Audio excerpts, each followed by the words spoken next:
Communications and Minister for Regional Cooperation of the State of Israel. May I request protocol to escort His Excellency. I have great pleasure in welcoming the Prime Minister of Israel. I invite him to address the General Assembly.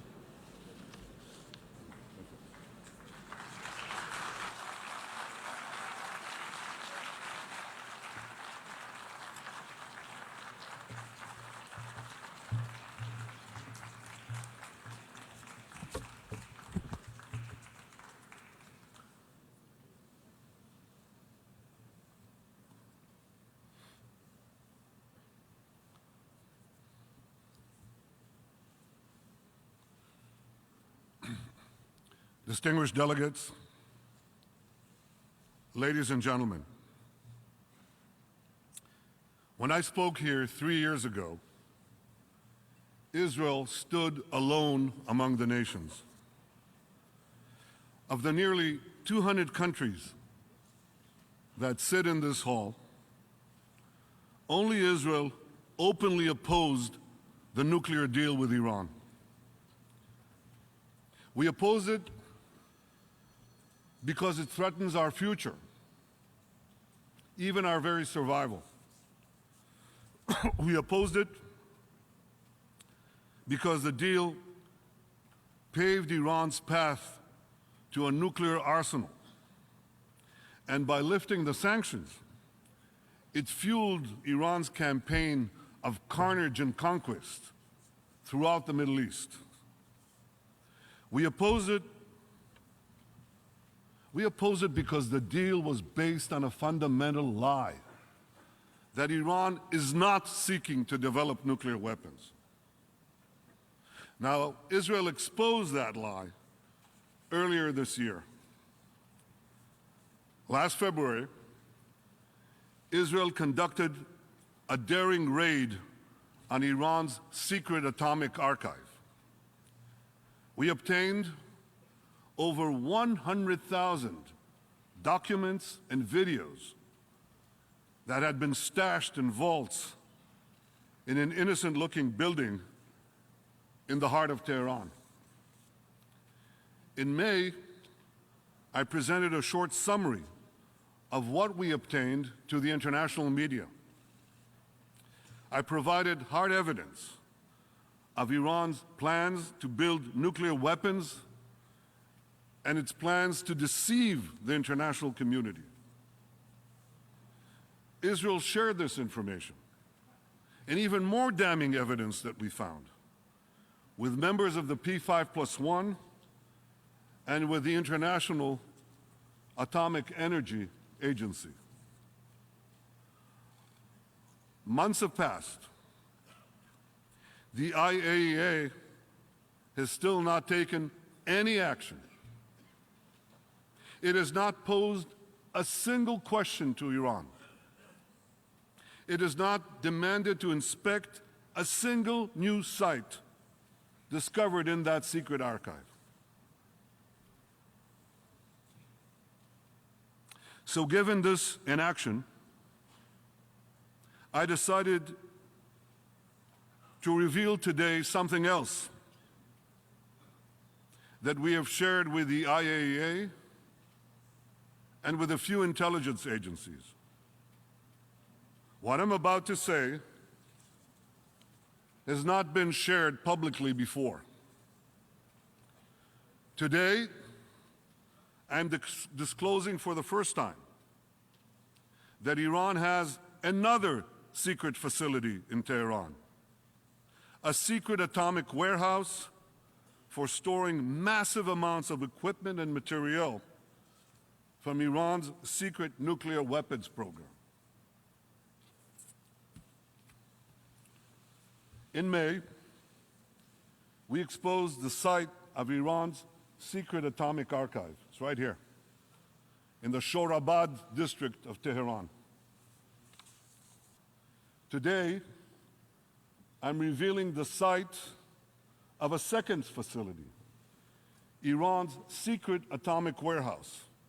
It's right here, in the Turkuzabad district of Tehran, just 3 miles away. Let me show you exactly what the secret atomic warehouse looks like. Here it is. You see, like the atomic archive, it's another innocent-looking compound. Now, for those of you at home using Google Earth, this no longer secret atomic warehouse is on Meyer Street. You have the coordinates. You can try to get there, and for those of you who try to get there, it's 100 meters from the Kalishoi, the rug cleaning operation. By the way, I hear they do a fantastic job cleaning rugs there. But by now, they may be radioactive rugs. This is the second secret site. Now, countries with satellite capabilities may notice some increased activity on Meyer Alley in the days and weeks ahead. The people they'll see scurrying back and forth are Iranian officials desperately trying to finish the job of clearing up that site. Because you see, since we raided the atomic archive, they've been busy cleaning out the atomic warehouse. Just last month, they removed 15 kilograms of radioactive material. You know what they did with it? They had 15 kilograms of radioactive material. They had to get it out of the site. So they took it out and they spread it around Tehran in an effort to hide the evidence. The endangered residents of Tehran may want to know that they can get a Geiger counter on Amazon for only $29.99. As of today, that's just 4 million Iranian rials. But we'll get to that later. I'll talk about the Iranian economy in a minute. They took this radioactive material and spread it around Tehran. Now, the Iranian officials cleaning out that site still have a lot of work to do because they've had at least 15 ship containers. They're gigantic. 15 ship containers full of nuclear-related equipment and material stored there. Now, since each of those containers can hold 20 tons of material, this means that this site contained as much as 300 tons of nuclear-related equipment and material. Right here. So, distinguished delegates, you have to ask yourself a question. Why did Iran keep a secret atomic archive and a secret atomic warehouse? Because after all, when South Africa and Libya, when they gave up their nuclear programs, the first thing they did was to destroy both the archives and the material and equipment. And the answer to the question is simple. The reason Iran didn't destroy its atomic archive and its atomic warehouse is because it hasn't abandoned its goal to develop nuclear weapons. In fact, it planned to use both of these sites in a few years when the time would be right to break out to the atom bomb. But ladies and gentlemen, rest assured, that won't happen. It won't happen because what Iran hides, Israel will find. Ladies and gentlemen, I have a message to the head of the IAEA, Mr. Yukiya Amano. I believe he's a good man. I believe he wants to do the right thing. Well, Mr. Amano, do the right thing. Go inspect this atomic warehouse immediately. before the Iranians finish clearing it out.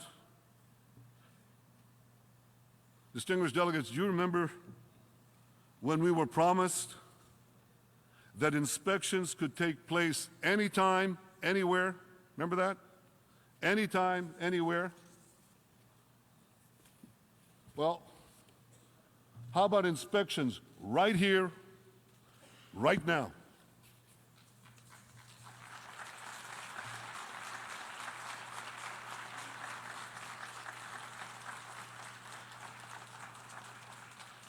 And Mr. Amano, while you're at it, inspect the other sites we told you about. Once and for all, tell the world the truth about Iran. Now, I also have a message today for the tyrants of Tehran. Israel knows what you're doing, and Israel knows where you're doing it. Israel will never let a regime that calls for our destruction to develop nuclear weapons. Not now, not in 10 years, not ever.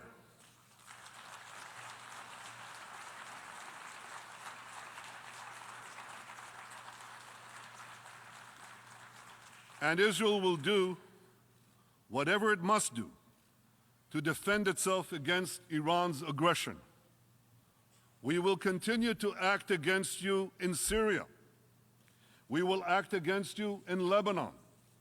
We will act against you in Iraq. We will act against you whenever and wherever we must act to defend our state and to defend our people.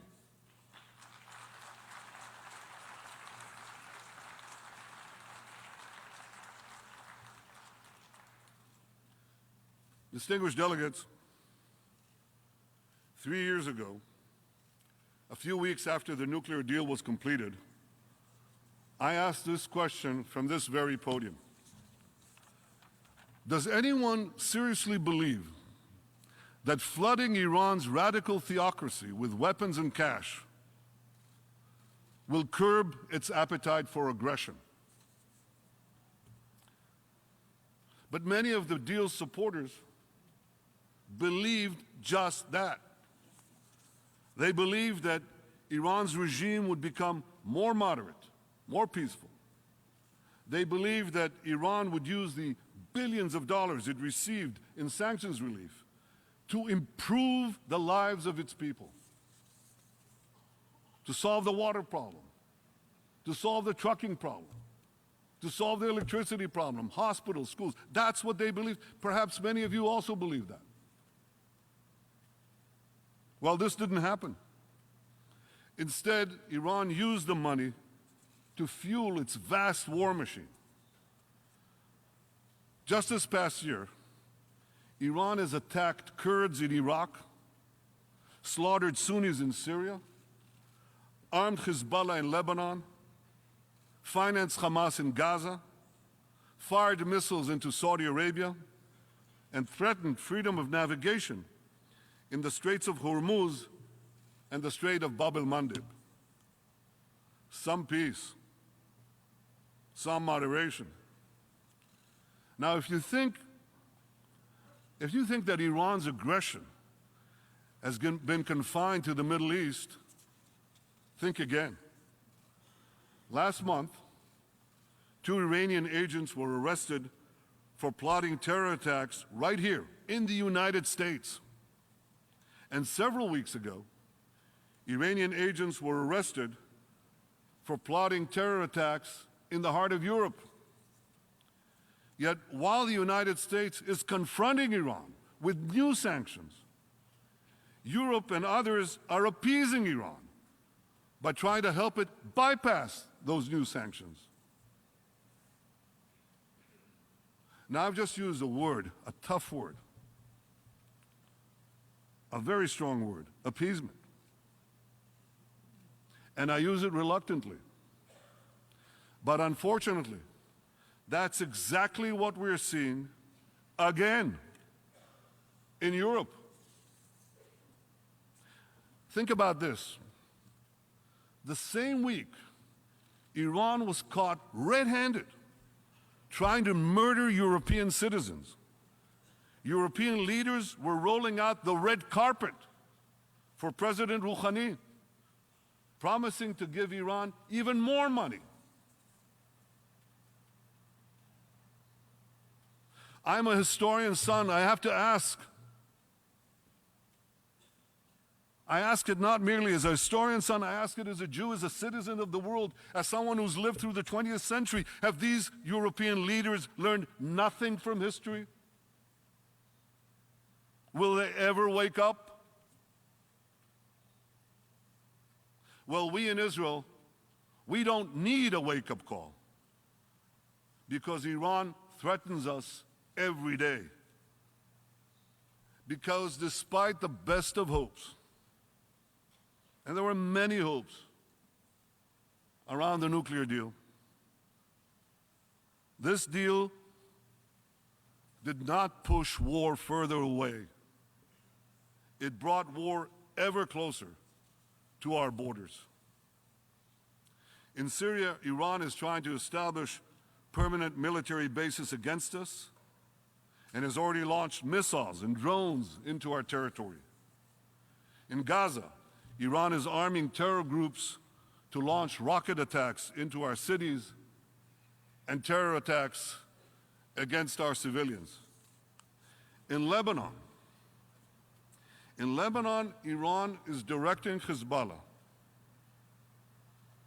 to build secret sites to convert inaccurate projectiles into precision-guided missiles, missiles that can target deep inside Israel within an accuracy of 10 meters. Hezbollah, listen to this, Hezbollah is deliberately using the innocent people of Beirut as human shields. They've placed 3 of these missile conversion sites along Beirut's international airport.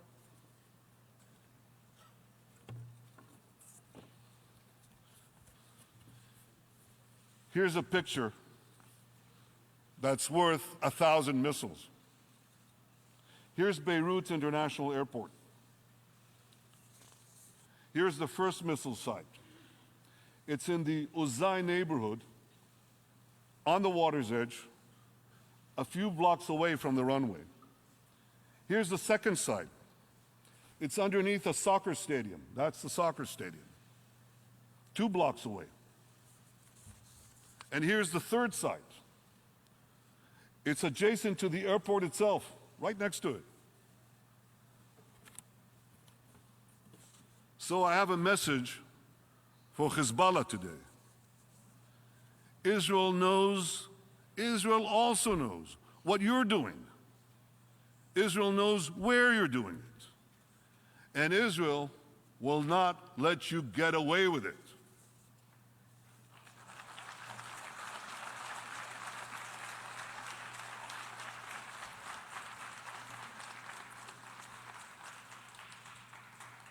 Ladies and gentlemen, just as the nuclear deal supporters were wrong about what would happen when sanctions would be removed, they were wrong, dead wrong, about what would happen when sanctions would be restored. They argued that U.S. sanctions alone would have little economic impact on Iran. That's what they said. Really? Well, let's see what happened to Iran's economy now that President Trump has forced companies to choose between doing business with Iran and doing business with the United States, whose GDP is 50 times the size of Iran's GDP. A year ago, Iran's economy was booming. Now, it's collapsing. Iran's currency is plummeting. Inflation and unemployment are soaring. British airlines, German banks, French oil companies, Japanese oil importers, and many others are scrambling to get out. If that's little economic impact, imagine what will happen with the next batch of U.S. sanctions imposed in November.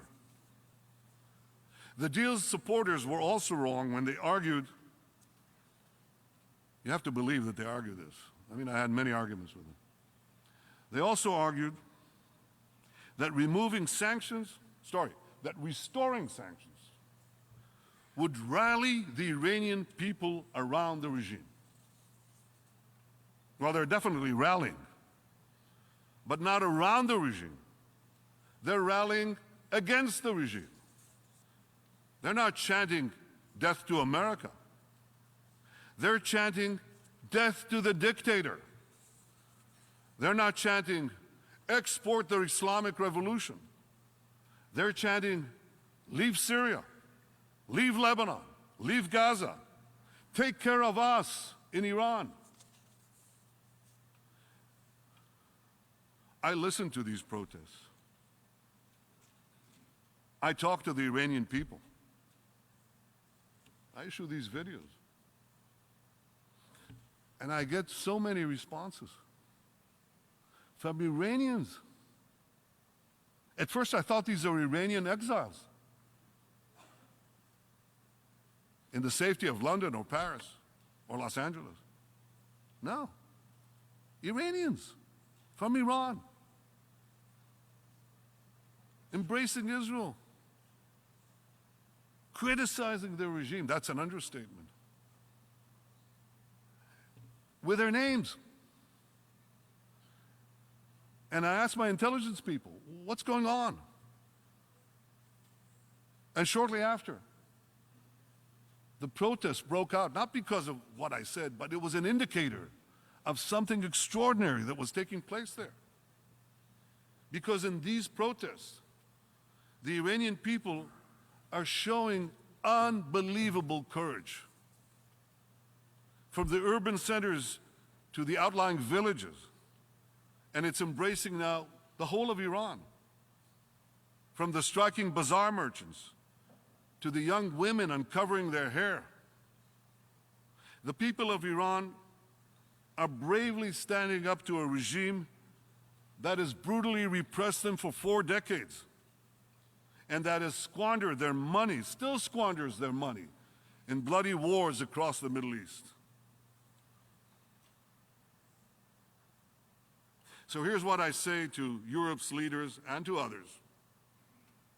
Instead of coddling Iran's dictators, join the US and Israel and most of the Arab world in supporting new sanctions against a regime that endangers all of us and all of the world.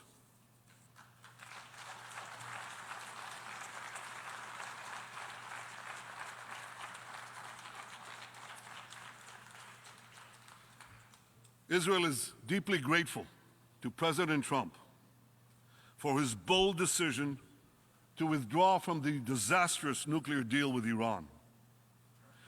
Many, many of our Arab neighbors are also grateful.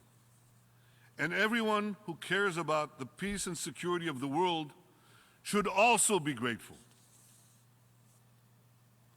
But, ladies and gentlemen, I have an important confession to make. This may surprise you, but I have to admit that the Iran deal has had one positive consequence. An unintended one, but a positive consequence. By empowering Iran, it brought Israel and many Arab states closer together than ever before. Closer together than ever before in an intimacy and friendship that I've not seen in my lifetime and would have been unimaginable a few years ago.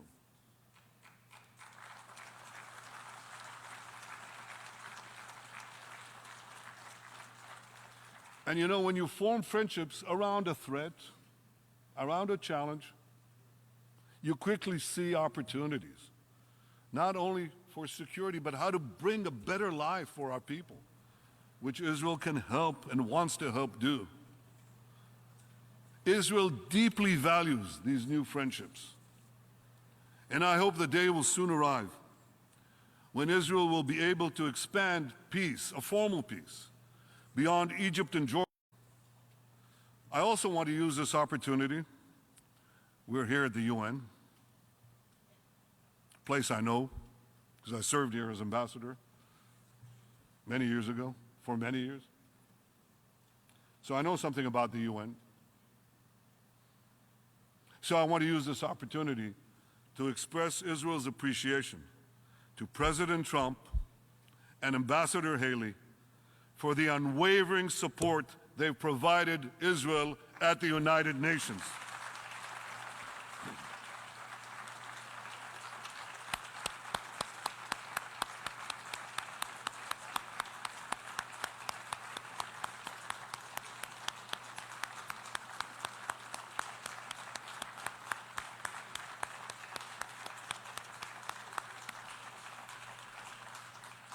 They have unequivocally backed Israel's right to defend itself.